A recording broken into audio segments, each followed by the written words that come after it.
Hello साथियों, स्वागत है आप सभी का हमारे इस यूट्यूब चैनल पर जिसका नाम है इंजीनियर्स पॉइंट। तो कैसे हैं आप सभी लोग? I hope all of you are good and doing well and your preparation is also going very well. तो कुछ स्टूडेंट्स ने ये क्वेरी जताई थी कि सर हम किस तरीके से एसएससी जेईई के मेंस एग्ज़ाम की प्रिपरेशन कर सकते हैं। तो आज हम यहाँ पर एक सेशन लेने वाले हैं कि किस तरीके से आप किसी भी एग्ज़ाम के मेंस एग्जामिनेशन यानी कन्वेंशनल एग्जामिनेशन की प्रिपरेशन कर सकते हैं। So based on my experience जो जो चीज़ें आपको ध्यान रखनी होती है और जब आप एग्ज़ाम देने जाएंगे तब आपको किन किन पॉइंट्स का ख्याल रखना है उसके बारे में हम यहाँ पे चर्चा करेंगे। एसएससी जेईई का मेंस एग्जामिनेशन और किसी दूसरे पब्लिक सर्विस कमीशन का जैसे आरपीएससी का, बीपीएससी का या फिर यूपीपीएससी का, यूपीएससी का, इंजीनियरिंग सर्विसेज का मेंस एग्जामिनेशन, ये जो सभी मेंस एग्जामिनेशन होते हैं इनको हैंडल करना, इनको लिखने की जो टेक्निक होती है वो डिफरेंट होती है। बट कंटेंट वाइज अगर हम प्रिपरेशन करते हैं तो सभी एग्ज़ाम की जो प्रिपरेशन होती है मेंस एग्जामिनेशन की वो सेम होती है।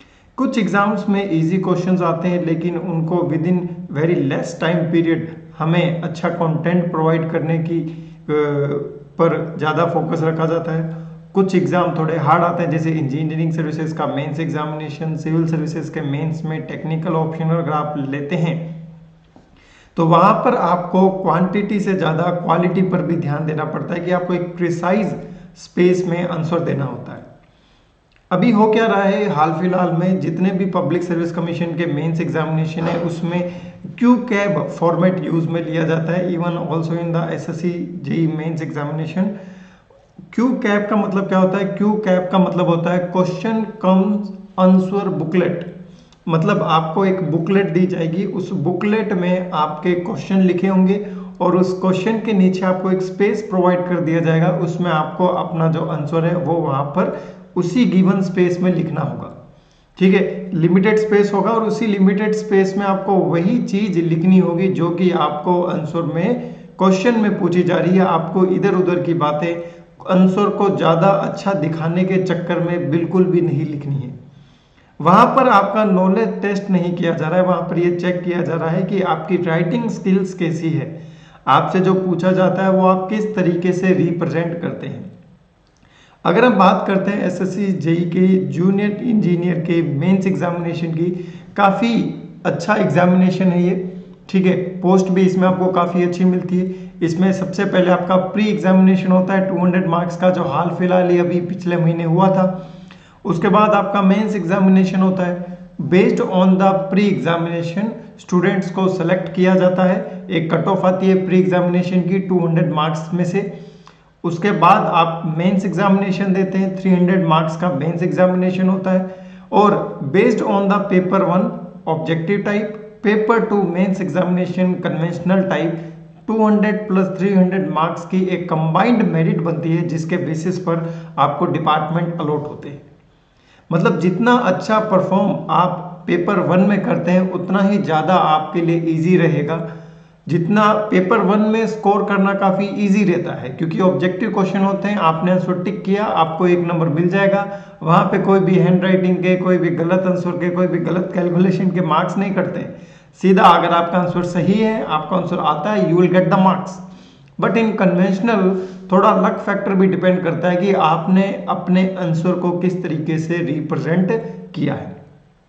सबसे पहले तो अगर मैं बात करता हूं कि जो एसएससी जेईई के जो मेंस एग्जामिनेशन की प्रिपरेशन कर रहे हैं, कौन कौन स्टूडेंट एसएससी जेईई के मेंस एग्जामिनेशन की प्रिपरेशन कर सकते हैं।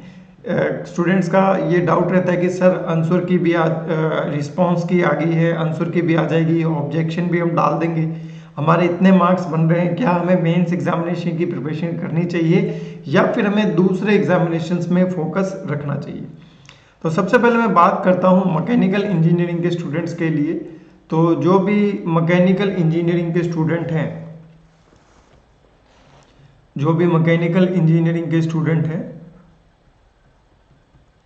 ऑन द बेसिस ऑफ जो अभी पेपर हुआ है आपका, मैं ये बता सकता हूं कि जिन स्टूडेंट्स के अराउंड 135 मार्क्स आ रहे हैं, 130 से 135 मार्क्स आ रहे हैं, अभी नॉर्मलाइजेशन भी होगा, वो मेंस की प्रिपरेशन करना शुरू कर सकते हैं।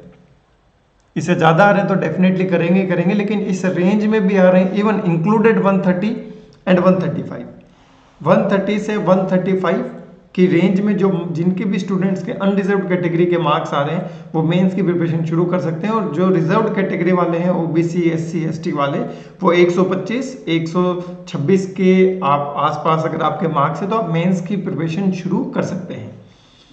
सबसे पहले चीज आती है कि सर अगर हम एसएससी, यहाँ पे मैं प्राइमरली फोकस्ड हूँ फॉर एसएससी जेई ओनली, तो जो हम बात करते हैं कि सर जो एसएससी जेईएन होता है इसके जो हम मेंस एग्जाम की प्रिपरेशन करते हैं तो सर इसके लिए हमारे पास रिसोर्सेस नहीं है। एसएससी जेई मेंस एग्जाम की प्रिपरेशन के लिए कौन कौन से रिसोर्सेज हमारे पास अवेलेबल हो सकते हैं जिनसे हम एग्जामिनेशन की प्रिपरेशन कर सकते हैं। ठीक है, पहली चीज, आपने एसएससी जेई प्री एग्जामिनेशन दिया है, आपने एसएससी जेई का प्री एग्जाम भी कट ऑफ कर लिया है, then you will give the SSC JE mains examination. तो एसएससी जेई प्री उन्हीं का क्लियर होता है जिनके सभी सब्जेक्ट्स के अच्छे प्रॉपर हैंड रिटन नोट्स बने होते हैं, जिनके सभी सब्जेक्ट्स के अच्छे प्रॉपर हैंड रिटन नोट्स बने होते हैं। तो सबसे पहला जो आपका रिसोर्स होने वाला है for the preparation of mains examination, तो वो आपके खुद के हैंड रिटन नोट्स होने वाले हैं। ठीक है, आपके पास सभी सब्जेक्ट के हैंड रिटन नोट्स होने चाहिए, और हैंड रिटन नोट्स को पढ़ने का भी तरीका है। ठीक है, आप पहले हैंड रिटन नोट्स पढ़ लीजिए, और उन नोट्स में जो जो चीजें आप पढ़ते हैं उनसे आप समझने का प्रयास कीजिए कि अगर कोई मैं एक डेरिवेशन पढ़ रहा हूं तो ये डेरिवेशन क्वेश्चन के फॉर्मेट में एग्जामिनेशन में किस तरीके से आ सकता है। से फॉर एग्जांपल हम एग्जांपल लेते हैं कि आपसे कार्नोट साइकिल की एफिशिएंसी का डेरिवेशन पूछ लिया, ये सभी की क्लास नोट्स में होता ही होता है, तो डेरिवेशन भी कंप्लीट होता है, उसमें पूरी साइकिल का डायग्राम होता है, पीवी डायग्राम होता है, टीएस डायग्राम होता है, क्या क्या एजम्पशन हमने मानी होती है वो सब उसमें वहां पे लिखी होती है। जो चारों प्रोसेस होते हैं उनको किस तरीके से लिखा जाता है, किस तरीके से एफिशिएंसी का फॉर्मूला डिराइव किया जाता है। अब वो आपको डेरिवेशन कंप्लीटली आना चाहिए, और बहुत ही कम समय में बिना अटके वो डेरिवेशन आपको आना चाहिए। ऐसा नहीं है कहीं आप बीच में फंस जाओ और आप भूल जाओ कि हीट एडिशन का फॉर्मूला क्या होता है, तो ऐसा वहां पे काम नहीं चलेगा। ये मैं आपको डरा नहीं रहा हूं, दिस इज द ट्रुथ। आपको डेरिवेशन आना चाहिए, जैसे ही आप क्वेश्चन आपके सामने आए फटाफट आपने डेरिवेशन करना शुरू कर दिया, बिना अटके, बिना अटके। ठीक है, नाउ एसएससी जेईई प्री का जो सिलेबस होता है वो बहुत ही वास्ट होता है, नथिंग इज डिफाइंड, किसी भी चैप्टर से कुछ भी आ सकता है। बट एसएससी जेईई मेंस का जो सिलेबस है that is pre defined by the assessee. पूरा का पूरा सिलेबस का पीडीएफ फॉर्मेट आपको जो दिया जाता है एसएससी के द्वारा वो एसएससी जेईई मेंस एग्जामिनेशन का सिलेबस होता है, टेक्निकल पोर्शन वाला। तो फर्स्ट ऑफ ऑल आप सिलेबस को डाउनलोड कीजिए और उसका एक एक चैप्टर आराम से आप करते जाइए। अपने हैंड रिटन नोट्स में जो भी चीजें आप पढ़ रहे हैं पहले तो पढ़िए, और उसके बाद आप क्या कीजिए, एक रफ कॉपी लेके आ जाइए और उसके अंदर आप उसका आंसर फॉर्मेटिंग की प्रैक्टिस आज से ही शुरू कर दीजिए। दिन के 3 से 4 घंटे आप आंसर लिखने में बिताइए। हो सकता है आपको डेरिवेशन पहली बारी करने में आधा घंटा लग जाए, क्योंकि you are not habitual of writing anything. आपको तो बस फॉर्मूला आता है, न्यूमेरिकल वैल्यू पुट की, you will get the answer, tick किया, ABCD में से आगे बढ़ गए। लेकिन अब हमें हमारी हैबिट्स में थोड़े चेंजेस लाने पड़ेंगे। स्टार्टिंग में क्या हो सकता है, आपको थोड़ा सा ज़्यादा समय लगे, लेकिन उससे आपको घबराना नहीं है। लेकिन आपको दिन में 3 से 4 घंटे राइटिंग प्रैक्टिस जरूर करनी है। एसएससी जेईई की मेंस की प्रैक्टिस के लिए आपको अलग से कोई कोचिंग ज्वाइन करने की आवश्यकता बिल्कुल भी नहीं है, ना ही कोई आपको क्लास लेने की आवश्यकता है। I recommend you don't do any classes for the mains examination. Mains examination केवल आपकी मेहनत से निकलेगा। प्री एग्जामिनेशन आप यूट्यूब की क्लासेस से किसी भी ऑनलाइन कोर्स से निकाल सकते हो, बट मेंस की जो प्रिपरेशन होती है वो आपको खुद को ही करनी पड़ेगी। जब तक आप लिखना शुरू नहीं करोगे तब तक आप मेंस एग्जामिनेशन को क्लियर नहीं कर पाओगे। Even though you have sound knowledge in the technical, but आपको मेंस के लिए राइटिंग प्रैक्टिस पर बहुत ही ज़्यादा ध्यान देना पड़ेगा। तो आपको आज से ही क्या करना है, से for example I don't have the notes right now, हाँ है मेरे पास, एक मिनट को। जैसे मान लीजिए मेरे पास नोट्स की कॉपी है, इसमें मान लीजिए कोई आईसी इंजन का ही मैं टॉपिक ले लेता हूँ, से फॉर एग्जांपल, रुको,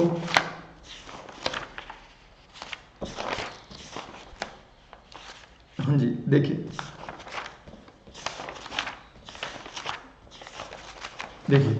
जैसे मैंने आईसी इंजन का एग्जांपल ले लिया, इसमें मैंने क्या, आपको वैसे मेरे हिसाब से नहीं दिखाई देगा, है ना, इसमें मैंने ऑटो साइकिल की एफिशिएंसी का डेरिवेशन कर रखा है। तो एक बार आप ये डेरिवेशन से गो थ्रू हो जाइए। डेरिवेशन से गो थ्रू होने के बाद उसके बाद आप उसको बिना देखे लिखने का प्रयास कीजिए, ठीक है। तो जितने भी डेरिवेशंस आपके मैकेनिकल में हैं, एफिशिएंसी के फॉर्मूले के जितने भी डेरिवेशन हैं, वो सारे एफिशिएंसी के डेरिवेशन आपको आने चाहिए। जितनी भी साइकिल है, जो भी प्रोसेस है, जितने भी एफिशिएंसी के डेरिवेशन है, वो डेरिवेशंस आपको आने चाहिए। और उन डेरिवेशंस में जो जो आपके वेरिएबल्स होते हैं, उनका इफेक्ट एफिशिएंसी पर क्या पड़ता है वो आपको पता होना चाहिए। जैसे कंप्रेशन रेशियो बढ़ाने पे क्या होगा, कट ऑफ रेशियो बढ़ाने पर, वर्क पर, एफिशिएंसी पर, हीट एडिशन पर क्या इफेक्ट पड़ता है ना, एक्सपेंशन रेशियो का क्या इफेक्ट पड़ता है। अगर हम बहुत सारे रेशियोज होते हैं उसमें, उसका उस एफिशिएंसी पर पर्टिकुलरली क्या इफेक्ट पड़ता है, ये चीज आपको वहां पे पता होनी चाहिए। तो एफिशिएंसीज के डेरिवेशन आपको करना है। So this is the first resource. सभी सब्जेक्ट्स पढ़िए, उसमें जो जो चीजें आप पढ़ते हैं उससे क्या क्वेश्चन बन सकता है आप उसको लिख दीजिए। क्वेश्चन ये बन सकता है, what do you mean by thermodynamic equilibrium. अब पढ़ते हैं तो थर्मोडायनेमिक इक्विलिब्रियम बिना देखे अपनी लैंग्वेज में लिखने का प्रयास कीजिए। Thermodynamic equilibrium means thermal equilibrium, mechanical equilibrium, chemical equilibrium. After that thermal equilibrium means equality of temperature, mechanical equilibrium means equality of pressure and forces, so on. इस तरीके से आप फॉर्मूला बना लीजिए। What do you mean by properties of the system, properties क्या होती है, इस तरीके से आप बना सकते हैं। व्हाट इज पास्कल लॉ, इसके बारे में आप बता सकते हैं। मैनोमीटर से संबंधित जो भी क्वेश्चन होते हैं वो आपको आने चाहिए। यूट्यूब मैनोमीटर के क्वेश्चन आप सोल्व करो, इन्वर्टेड यूट्यूब मैनोमीटर के क्वेश्चन आप सोल्व करो, ठीक है। तो जो भी चीजें आपके हैंड रिटन नोट्स में दे रखी है, अब आप उनको रटने की कोशिश करो और जितना ज्यादा लिख सको उतने ज्यादा लिखने की कोशिश करो। Some of the student what will do, they will do रट्टा, रट्टा मार लेंगे लेकिन लिखने की कोशिश नहीं करेंगे। रट्टा मार लेंगे मतलब पूरा नोट्स उनको एकदम याद होगा, एकदम खतरनाक तरीके से एक वर्ड मिल जाए पूरा नोट्स याद हो जाएगा। But you have to do, you have to do the practice for writing. Writing भी आपको साथ साथ में करती जानी है। रट्टा मारो लिखो, रट्टा मारो लिखो, रट्टा मारो लिखो, एक बहुत ही बढ़िया आंसर तैयार करके उसको फाइनल कर दो कि यही फाइनल आंसर मैं जाके पेपर में लिख के आने वाला हूँ। तो पहले तो सभी सब्जेक्ट्स के अपने हैंड रिटन नोट से जितने भी क्वेश्चन बन सकते हैं सबको निकालिए। You have enough time. अभी एसएससी जेईई का रिजल्ट भी नहीं आया है, अभी ऑब्जेक्शन वाला भी कुछ नहीं आया है, तो यू हैव इनफ टाइम। आप आराम से उसकी 3-4 घंटे दोगे तो आराम से प्रिपरेशन हो सकती है। आज से ही शुरू कर दीजिएगा लिखने का। तो सभी सब्जेक्ट्स का according to the syllabus question बनाओ और उसका एक आंसर प्रॉपर, एक डिफाइंड आंसर प्रिपेयर कर लीजिए, so that you can represent that answer in the Q cam. Derivation वगैरह आपको सब एकदम प्रॉपर तरीके से क्लियर होने चाहिए। नाउ सर, आंसर लिखते समय हमारी राइटिंग अच्छी नहीं आ रही है, then what we have to do, you have to choose an appropriate pen, जिससे आप बहुत ही अच्छी स्पीड के साथ कंटिन्यूसली 2 घंटे लिख सके। तो सबसे पहले आप क्या कीजिएगा, अपना एक पेन चूज कीजिएगा, जो भी पेन आप यूज में लेते हो, जो भी आप कंफर्टेबल रहता है। किसी को ग्रिप वाला पेन कंफर्टेबल रहता है, वो ग्रिप वाला पेन यूज में ले सकता है। किसी को ये 3 रुपए वाला पेन आता है ना, वो कंफर्टेबल रहता है, तो वो अपने अपने अकॉर्डिंग जिस पेन के साथ आप कंफर्टेबल है उस पेन को यूज कीजिए। पेन को बार बार चेंज मत कीजिए, चेंज करना है तो आज ही कर लो चेंज, अदरवाइज चेंज मत करो। जो पेन यूज में लेते हो आप प्रैक्टिस के लिए, वही पेन से आपको क्या करना है, वहां पे जाके आंसर लिखना है। पेन बहुत बड़ा इंपॉर्टेंट फैक्टर है। लिखते लिखते अंगुली दर्द करने लग गई, पेपर पूरा आता था, भैया पेन ने धोखा दे दिया तो गड़बड़ हो जाएगी। बिल्कुल भी आपको चांस नहीं लेना है। पेन आज ही चूज कर लिएगा और वहां जाके आपको उसी पेन से आपको आंसर देना है। ऐसा नहीं है पेन की आप रिसर्च करने लगे, यूट्यूब पर सर्च करने लगे कि which is the best pen for answer writing, ऐसा कुछ नहीं करना है। जिस पेन को आप बहुत लंबे समय से यूज करते आ रहे हो उसी पेन को आप यूज करें। सिंगल पेन, सिंगल कलर का पेन यूज करें। डायग्राम बनाने के लिए पेंसिल वगैरह, रबर इरेजर, स्केल वगैरह का यूज बिल्कुल भी ना करें। आप डायग्राम को रफली बनाइए। स्टार्टिंग में तो डायग्राम बहुत बुरे बनेंगे, लेकिन अगर आप डेली प्रैक्टिस करेंगे तो आपके डायग्राम जो होंगे वो अच्छे बनने लगेंगे। तो डायग्राम आपको पेन से ही बनाना है, पहले तो रफली बनाना है और उसके बाद धीरे धीरे जैसे जैसे प्रैक्टिस होने लगेगी then you will improve your diagram. आपके डायग्राम, रफ डायग्राम अच्छे रिप्रेजेंट होने लगेंगे और एक डिफाइंड स्पेस में आपको आंसर देना, इधर उधर की बातें नहीं फेंकनी उसमें। नाउ फिर आपको क्या करना है कि सर हम बुक्स कौन सी लें। देखिए सबसे पहले तो आपको क्या करना है, एसएससी जेईई मेंस की जो कन्वेंशनल बुक आती है, किसी भी कोचिंग इंस्टीट्यूट का आप ले सकते हो। एसएससी जेईई मेंस का जो कन्वेंशनल बुक आता है,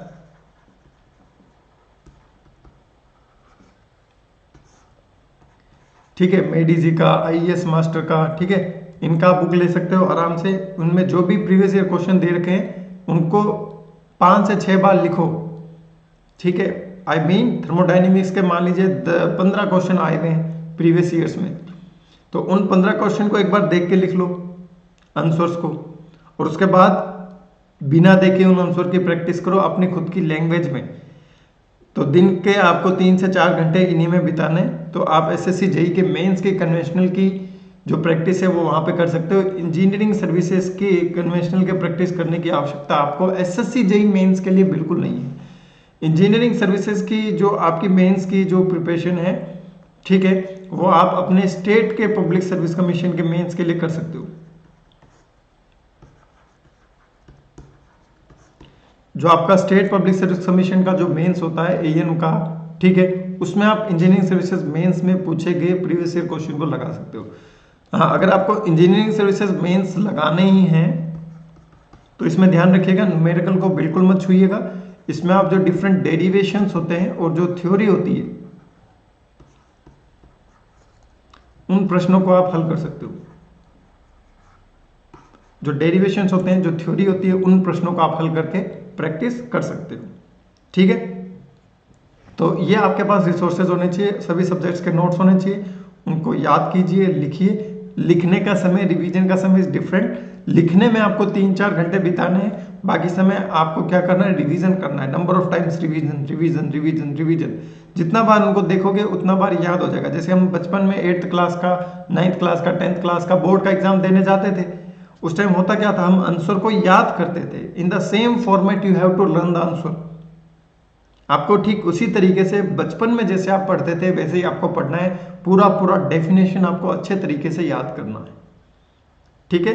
then you will get an idea. सबकी मेंस की प्रिपरेशन स्ट्रेटेजी अलग होती है, you will have different strategy. कोई सब्जेक्ट आपका स्ट्रॉन्ग हो सकता है, कोई आपका वीक हो सकता है। तो इसके लिए आप प्रॉपर याद कर लीजिए, एक कोई लिस्ट बना लीजिएगा सॉरी, कि इस सब्जेक्ट को मुझे इतनी बार पढ़ना है, इस सब्जेक्ट को मुझे इतनी बार पढ़ना है, ये टॉपिक मैंने कवर कर लिया।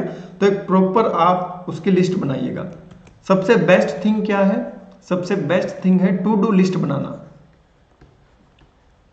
If you are preparing for the mains तो आप टू डू लिस्ट बना सकते हैं। टू डू लिस्ट का मतलब क्या होता है कि आज मुझे दिन में क्या करना है। ऐसे आप चलोगे then your confidence will be increased. जैसे से फॉर एग्जांपल आज मुझे सोम पढ़ना है और सोम के मोर सर्कल के जितने भी क्वेश्चन होते हैं वो मुझे लगा लेने हैं। मोर सर्कल का जो डेरिवेशन होता है, मोर सर्कल किस तरीके से बनता है, मोर सर्कल से अगर क्वेश्चन आता है, मोर सर्कल अगर बनाना होता है तो किस तरीके से मोर सर्कल को मैं वहां पे लिख के आऊंगा।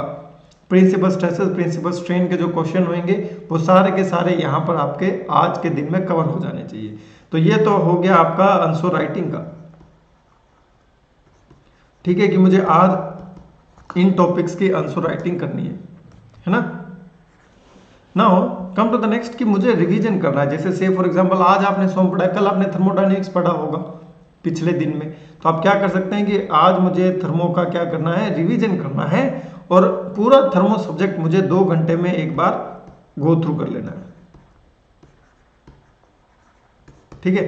पूरा सब थर्मोडायनेमिक सब्जेक्ट मुझे एक बार में ही गो थ्रू 2 घंटे 3 घंटे जितने भी लगे गो थ्रू कर लेना है। और जो भी आपका टाइम टेबल है आप अपने अकॉर्डिंग टाइम टेबल बना सकते हैं। आंसर राइटिंग के लिए आप लगातार 2 घंटे बैठिए, ठीक है। उसके बाद 1 घंटे का ब्रेक लेके एक बार और 2 घंटे के लिए आप बैठ सकते हैं।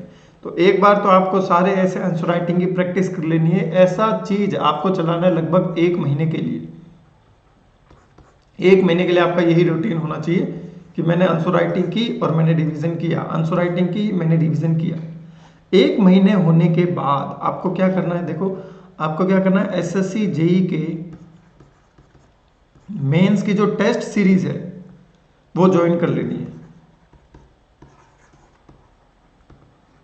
ठीक है, एसएससी जेई की मेंस की जो टेस्ट सीरीज है वो ज्वाइन कर लेनी है। तो इसमें जो नंबर आते हैं, जैसे मैं हमेशा ही कहता आया हूँ, जो भी नंबर आते हैं टेस्ट सीरीज में उस पर गौर नहीं करना होता है। तो इसमें जो नंबर आएंगे उस पर आपको गौर नहीं करना है। किसी अच्छे इंस्टीट्यूट के आप ज्वाइन कर सकते हैं, बीडीजी की जॉन टेक इंस्टीट्यूट है जयपुर में, उसकी भी आप ज्वाइन कर सकते हैं। इंजीनियर्स एकेडमी की आप ज्वाइन कर सकते हैं, आईएएस मास्टर की आप ज्वाइन कर सकते हैं। जो भी इंस्टीट्यूट आपको अच्छा लगता है उसके आप ज्वाइन कीजिए। एक या दो इंस्टीट्यूट की ज्वाइन कर लीजिए, उससे आपका काम चल जाएगा। वो जो टेस्ट सीरीज देते हैं अच्छे से प्रॉपरली आप उसको रियल एग्जामिनेशन समझ के उसको अटेम्प्ट कीजिए। अटेम्प्ट करने के बाद उसका रिजल्ट आएगा कुछ दिनों के बाद, और रिजल्ट आने के साथ साथ आपको जब उसकी आंसर बुकलेट दी जाएगी आपकी खुद की, तो उसमें वहां पर कुछ रिमार्क्स लिखे होंगे कि आपके कहाँ नंबर कितने कटे हैं, क्यों कटे हैं। उन पर आप क्या कीजिए, थोड़ा वर्कआउट कीजिए और अपने मेंस के मार्क्स को इंप्रूव करने का कोशिश कीजिए। So this you can done after 1 month also. अगर आपको अभी से करना है तो आप अभी भी कर सकते हैं। There is no time for the joining the test series, as I always said, आप कभी भी ज्वाइन कर सकते हैं। ठीक है, तो एक तो तरीका ये मेंस की टेस्ट सीरीज ज्वाइन कर लेना। यहाँ से आपको एक प्रॉपर फीडबैक मिल जाएगा कि हाँ जी, मतलब मेरे नंबर इतने आ रहे हैं, कम है, ज़्यादा है, मुझे कहाँ कहाँ इंप्रूवमेंट करना है। So that's why I am recommend you to join the mains test series also. इसी से आपका राइटिंग का जो स्किल है वो इम्प्रूव होगा। आप टॉपर्स की आंसर शीट भी देख पाएंगे उस टेस्ट सीरीज में, जो डिफरेंट टॉपर्स होते हैं। ठीक है, उन टॉपर्स की आंसर शीट से भी आप कंपेयर कर सकते हैं कि जो मैंने आंसर लिखा है और जो टॉपर ने आंसर लिखा है, इस टेस्ट सीरीज के टॉपर ने जो आंसर लिखा है उसमें क्या क्या डिफरेंसेस हैं, क्या वो ऐसी चीज अच्छी लिख रहे हैं जिनसे उनको मार्क्स ज्यादा मिल रहे हैं, मैंने क्या गलती की है, तो वो आप वहां पे सुधार सकते हो। टॉपर्स क्या गलती कर रहे हैं उनको भी आप वहां पे लिख सकते हो कि भैया टॉपर भी ये गलती कर रहा है, हो सकता है मैं भी ये गलती कर दूं, है ना। तो वहां पे एक अच्छा कंपटीशन का माहौल आपको मिल जाता है और आपके marks definitely you will get better marks. तो इस तरीके से आप क्या कर सकते हैं, मेंस की टेस्ट सीरीज ज्वाइन कर सकते हैं। मेंस की टेस्ट सीरीज ऐसा नहीं है आपको डेली देनी है, हफ्ते में 1 बार या 2 बार टेस्ट सीरीज होती है। सब्जेक्ट वाइज टेस्ट होते हैं और कंप्लीट मॉक टेस्ट होते हैं। According to that particular schedule, subject matter जो एक्सपर्ट्स होते हैं उन्होंने वो शेड्यूल बनाया होता है, उसी अकॉर्डिंग आपको टेस्ट सीरीज देनी है। एक भी टेस्ट बिल्कुल भी मिस नहीं करना है। जब आप घर पे होते हो तो एसएससी जेई के जो प्रीवियस ईयर मेंस एग्जामिनेशन होता है उसके जो प्रीवियस ईयर क्वेश्चंस होते हैं मेंस के, उनका आप क्या कीजिए, एक ईयर वाइज एक प्रिंट आउट निकलवा लीजिए, या फिर आपने जैसे जो प्रीवियस ईयर क्वेश्चन की बुक लेके आए वहां से भी कर सकते हो, लेकिन वहां आंसर डायरेक्टली विजिबल है आपको, तो that will be not good. तो आप क्या करना, SSC JE previous year question का जो मेंस है उसमें क्या कीजिएगा, जो डिफरेंट ईयर के जो एग्जामिनेशन है उनका प्रिंट आउट निकलवा लीजिएगा अलग अलग। तो आपके पास 2018 का सेट, 19 का सेट, 17, 16, 15 ऐसे डिफरेंट सेट मिल जाएंगे। और फिर आप क्या कीजिए, एक रफ कॉपी ले लीजिए, एक बुकलेट बना लीजिए अपनी, और उसमें एक 2 घंटे का टाइमर लगा के आप उसको सॉल्व कीजिए। 2 घंटे का टाइमर लगाने के बाद जब आप उसको सॉल्व करते हैं, इवन अगर आपका कोई दूसरा फ्रेंड भी इसी एग्जाम की प्रिपरेशन कर रहे थे, वो आप कॉपी आप अपने फ्रेंड को दे सकते हो कि यार ये कॉपी चेक कर लो, इसमें कैसे कैसे मार्क्स आ रहे हैं और मुझे इसमें जो भी रिमार्क्स हैं वो आप मुझे दे दीजिए। ठीक है, इस तरीके से। तो ये प्रीवियस ईयर क्वेश्चन की इस तरीके से आप प्रैक्टिस कर सकते हैं। तो this is how you have to go through. इसके लिए अलग से कोई आपको कोई बड़ी चीज ऐसा नहीं है कि मुझे पूरा मैकेनिकल दोबारा पढ़ना पड़ेगा, पूरी सारी की सारी मैकेनिकल क्लासेस वापस से देखनी पड़ेगी, बिल्कुल नहीं। हैंड रिटन नोट्स आपके बने हुए हैं, जस्ट डू प्रैक्टिस। मेंस सिर्फ खेल है प्रैक्टिस का। ठीक है, ये वहम है कि हम कोचिंग ज्वाइन कर लेंगे। कोचिंग भी अगर आप ज्वाइन करते हैं, yes you can join the coaching also, मैं कोचिंग की बुराई नहीं कर रहा हूं। अगर आप कोचिंग भी ज्वाइन करते हैं तो वहां भी आपको प्रैक्टिस ही करवाई जाएगी। अगर आप 10-15 दिन खुद करके देखिए, अगर आपसे बनता है कि हाँ मैं कर दूंगा, तो आपको ज्वाइन करने की आवश्यकता नहीं है। अगर आपको लगता है कि मेरी स्पीड लैक हो रही है, मुझे फॉर्मूले याद नहीं आ रहे हैं, किस शॉर्ट ट्रिक्स वगैरह मुझे याद नहीं आ रही है, किस तरीके से डेरिवेशन याद होता है, तो आप कोचिंग ज्वाइन कर सकते हैं। और कोचिंग में आपको थोड़ा माहौल बन जाएगा और आप वहां पे क्या कर सकते हैं, प्रैक्टिस कर सकते हैं। हर जगह प्रैक्टिस ही करवाई जाती है मेंस के बैच में। तो this is how you can prepare for the mains examination. और अब हम एक पेपर ले लेते हैं मेंस एग्जामिनेशन का। ये कोई वेबसाइट है, वहाँ से ही मैंने डाउनलोड कर लिया था, आपको मिल भी जाएगा। मैकेनिकल इंजीनियरिंग का पेपर है, देख लीजिए। इस तरीके से 2019 का पेपर है, पता नहीं 18 का पेपर है, इस तरीके का पेपर आपसे पूछा गया है है ना। एक बार देख लीजिए, draw the phase equilibrium diagram for pure substance, see one this thing, pure substance on PT plot, है ना, एंड एक्सप्लेन, उसको आपको एक्सप्लेन करना है। पहले तो डायग्राम ड्रॉ कर लीजिए, ठीक है, उसमें डिफरेंट पॉइंट मार्क्स कर दीजिए, उसमें डिफरेंट डिफरेंट जो रीजंस होते हैं उसको आप एक्सप्लेन कर दीजिए। Fusion line for water have negative slope क्यों होती है, क्योंकि उसमें आपको बताना पड़ेगा कि जब भी उसका टेम्परेचर डिक्रीज होता है इट विल एक्सपैंड, इस तरीके से आपको वहां पे बताना है। So the efficiency of reversible heat engine, देखिए एफिशिएंसी का फॉर्मूला आता ही आता है, operating between two constant temperature limits is maximum, कि रिवर्सिबल की एफिशिएंसी मैक्सिमम होती है, क्यों होती है ये आपको वहां पे प्रूव करना है, शो करना है। एक फ्लूइड सिस्टम आपको दे रखा है, प्रेशर और वॉल्यूम के बीच में आपको रिलेशनशिप दे रखा है, और आपको change in internal energy, change in enthalpy निकालनी है, फर्स्ट लॉ थर्मोडायनेमिक्स से ये निकल जाएगा। रिवर्सिबल हीट पंप दे रखा है, टेम्परेचर लिमिट्स आपको दे रखी है, सीओपी निकालनी है, रिक्वायर्ड इनपुट निकालना है, टेम्परेचर चेंज कर देंगे तो ओवरऑल सीओपी क्या हो जाएगी। मतलब एक ये फ्री के आपके 60 मार्क्स है, ये बहुत ईजी पेपर है, ठीक है। तो ऐसे आप क्या करिएगा, प्रिंट आउट निकलवा लीजिएगा, और प्रिंट आउट निकालने के बाद आप इसकी प्रैक्टिस करना शुरू कर दीजिएगा। तो इसमें आपके इंस्ट्रक्शंस भी दिए होते हैं, इंस्ट्रक्शन का भी थोड़ा ख्याल रखिएगा कि अगर आपने लैंग्वेज जो ऑप्ट की है, इंग्लिश ऑप्ट की है तो केवल इंग्लिश में दीजिएगा, हिंदी ऑप्ट की है तो हिंदी में दीजिएगा, ठीक है। Give the flow and TS diagram of ideal regenerative Rankine cycle बनानी है आपको, उसका टीएस डायग्राम बनाना है, उसका ब्लॉक डायग्राम आपको बनाना है। इसकी एफिशिएंसी कार्नोट साइकिल के एफिशिएंसी के इक्वल कब हो जाती है, why this cycle being not practicable, अगर इसकी साइकिल की जो एफिशिएंसी कार्नोट की इक्वल हो जाती है वो प्रैक्टिकेबल क्यों नहीं होती है। अब यहाँ पे एफिशिएंसी देखो, अगेन एफिशिएंसी के देखो यहाँ पे देख लो आप कितने प्रश्न आए हैं। Otto cycle efficiency, compression ratio, diesel cycle compression ratio दे रखा है, नेटवर्क आउटपुट आपको निकालना, अगेन एयर स्टैंडर्ड एफिशिएंसी। तो देख लीजिए एफिशिएंसी के खूब क्वेश्चन आए हुए, और ये आपका क्वेश्चन नंबर 4th, ये भी 60 नंबर का है, और एयर रेफ्रिजरेशन साइकिल है, आपको प्रेशर दे रखा है, प्रेशर लिमिट्स दे रखी है, रेफ्रिजरेशन इफेक्ट निकाल सकते हो, एफिशिएंसी निकाल सकते हो, पावर निकाल सकते हो, एक्चुअल एफिशिएंसी, आइडियल एफिशिएंसी का इतना है तो क्या चीजें, ये सब मतलब आपको वहां कैलकुलेटर गिवन होगा, then you can easily solve this question, है ना। और एक क्वेश्चन में आपको ज्यादा समय भी नहीं देना है, ठीक है। तो 2 क्वेश्चन हो गए, ये आपका तीसरा क्वेश्चन। आपको बर्नौली इक्वेशन का डेरिवेशन करना है, again I am saying you derivations are very very important. Rectangular plate पर कितना हाइड्रोस्टेटिक प्रेशर फोर्स लगता है, you have to calculate. Centrifugal pump, fluid machinery, और ये आपका अगेन फ्लूइड मशीनरी से क्वेश्चन है, ये भी आपका 60 नंबर का है। 3 क्वेश्चन हो गए आपके। क्वेश्चन नंबर 4, मतलब ऐसा आप देख लीजिएगा, दीज आर द क्वेश्चन, मैं बता देता हूं। अब एस फॉर्मेट में क्वेश्चन नहीं आता है, इसमें आपको आंसर लिखने के लिए स्पेस भी प्रोवाइडेड होता है। एटलीस्ट 8 कास्टिंग डिफेक्ट आपको बताने with their remedies, tungsten net gas welding, single point cutting tool के डिफरेंट एंगल्स, कौन कौन से ऑपरेशंस मिलिंग मशीन पे आप कर सकते हो, ये भी आपका 60 नंबर का हो गया, है ना। अब आओ यहां पे आगे 5 नंबर क्वेश्चन, ये आपका मैकेनिक्स सोम से आ गया। शो दैट कोप्लेनर फोर्सेस, है ना, इक्विलिब्रियम, ये आपका मेरे हिसाब से फ्रिक्शन से संबंधित प्रश्न है। ये आपका हुक्स लॉ से आ गया, यूलर्स थ्योरी से आ गया, ये आपका 60 नंबर हो गया, ठीक है। तो ये 5 क्वेश्चन हो गए। ये छठा क्वेश्चन, ये थ्योरी ऑफ मशीन से है, ठीक है। Condition of transmitting maximum power, T बराबर 3TC वाला वो जो कंडीशन है, वो nomenclature of gears, cam profile से संबंधित आपका ये क्वेश्चन हो गया 6, और ये आपको रफ वर्क करने के लिए स्पेस प्रोवाइडेड होता है। तो बिल्कुल इतना कोई हार्ड पेपर ये नहीं है यहाँ पे, है ना, कुछ हार्ड पेपर नहीं है। बस ऐसा है कि आपको केवल 2 घंटे में ये 5 क्वेश्चन हल करने हैं, एक क्वेश्चन छोड़ना है, 5 करने हैं, 5 6 30, 300 मार्क्स का ये आपका पेपर रहेगा। तो इसके लिए आप रिगरेसली आज से ही प्रैक्टिस शुरू कर सकते हैं। पहले तो अपने नोट्स लाइन में रख लीजिए, उसके बाद मेंस के प्रीवियस ईयर क्वेश्चन की बुक लेके आ जाइए, साथ ही साथ में प्रिंट आउट निकाल लीजिए अलग अलग ईयर का, किसी भी कोचिंग का मेंस का टेस्ट सीरीज ज्वाइन कर लीजिए।